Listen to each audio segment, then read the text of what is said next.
ngo maayo wiyetengo fleuve du Sénégal ko ɗo buyel rontotno banaje ina ara e nder gure meɗen hande ɗum natti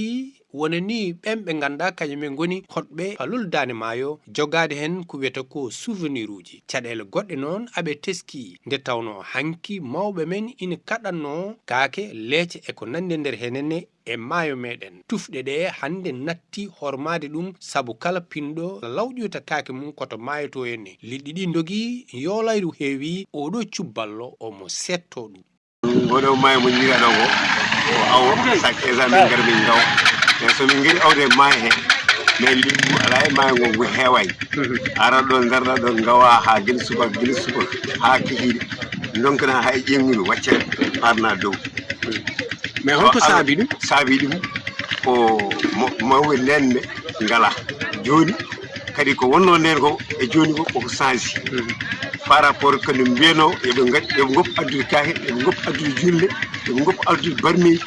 fof ɓe gadda ɓe mbaɗɗum ɗo e barmeji ɗi ɓe lawƴa ɗum dar kaake ɗe ayi ɗum exemple nan noon ɓe nangga ɓe lawƴa soɓe lawƴi ɓe paari ɗum ɗo fof joni ene haɗa liwgu ene haɗa kadi janggo e jaam pour nanta kaari yoolima walla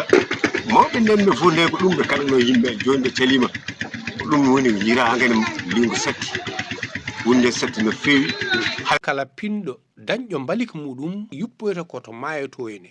maayo meɗen fengiɗi waɗi caɗele mbalikaji ɗi ganduɗa ene en ganda to ummi hande no jante e maaje meɗen hay sinno hanki ko ndiyam belɗam jaretnoɗam hande hulɓinima yarde saabu hulde men tooke gonɗe e ɗeɗo saabi ɗum avant événement 89 on sa wonno o saaha ɗo fof no ɓeɓanno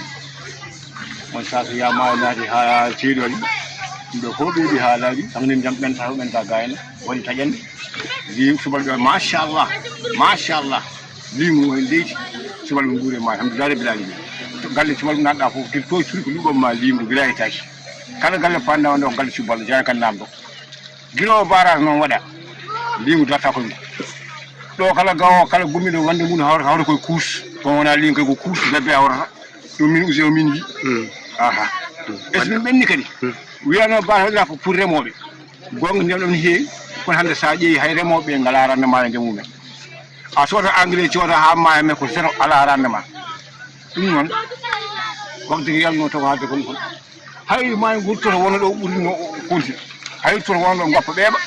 lingu dara ko yimɓe guuri hen kam ɓuuri ko tan limu heɓata e maayo ngo ko kalɗo ko so Allah ne woodi ha maayi mais laamu ngu yimɓe winone walla yimɓe pour ɓe mbawa wadde protéger digue ɗo e maayo he foof mais maayi yetti caggal dara oɗo galle ay noyi oɗo galle joni maayo ngo waɗi ɗum dayni o e galle hoɗum nana mabba mais ɗum fof fof ko maayo ngo wordade nana mabba tan ne yaha mais so dañama noon so dañama so ɓuuri dañanama so dañama laamu ara walla yimɓe walla no galleji gonɗi seraji maayo ɗi ne daña protéger jomumen mbawa wonde e galleji mumen sona ɗum no plus tard ɓeɗo kañum kam fof ɓe gaggat janggo jaam kam fof ɓe gaggat no maayo ngo natata ne yaltirni nan mabba tan ne yaha galleji kewɗi caabi hande hol nafoore ɗiɗo barasuji e wiide mabɓe sikke so tawino ɗi gari ma wonko ɗi ɓeyde mabɓe hay sino ɗi kebbitini maayo ngo henne liɗɗi kam dogi jeehi laabi men ñabbuli goɗɗi tawti renno ngo tawi heɓorto koye ndiyam ɗam hande oɗo saaha kolaɗe natti wukkitede saabu ndiyam ɗam woppirte ko seeɗa